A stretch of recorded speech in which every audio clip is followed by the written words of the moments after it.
meditonin mbi oqeanët dhe detrat, mbi ujin të cilin kemi krijuar, dhe meditonin mbi atë se si lundrojnë anijet në ujë, dhe duke lundruar ka shumë përfitime dhe dobi për të zotët e mendjes, për njerëzit të cilët mendojnë dhe i lexojnë shenjat e Zotit Xhelel Xhelaluhu në krijimtarinë që Allahu e ka krijuar.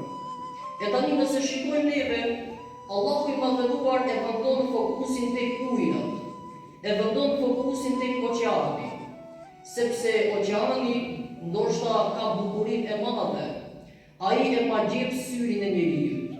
Mirë po aq sa është i bukur ai, po aq është edhe vdekjeprurës.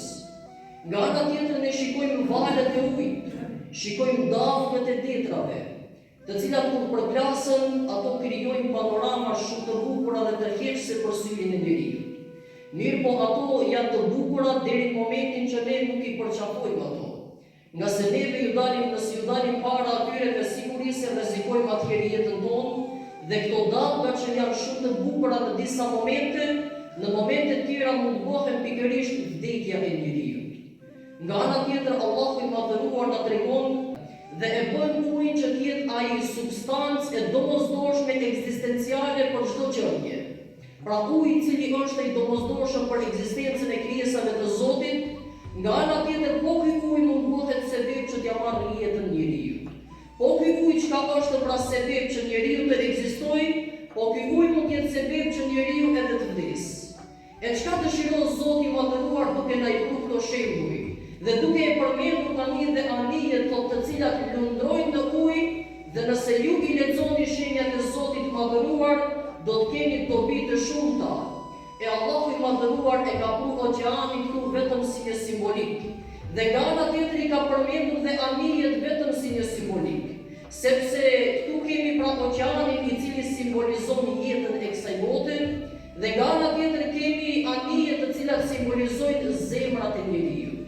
Përderisa anija lundron në ujë dhe uji qëndron jashtë anijës, anija me siguri se do të arrijë në vendin ku është nisur të shkojë.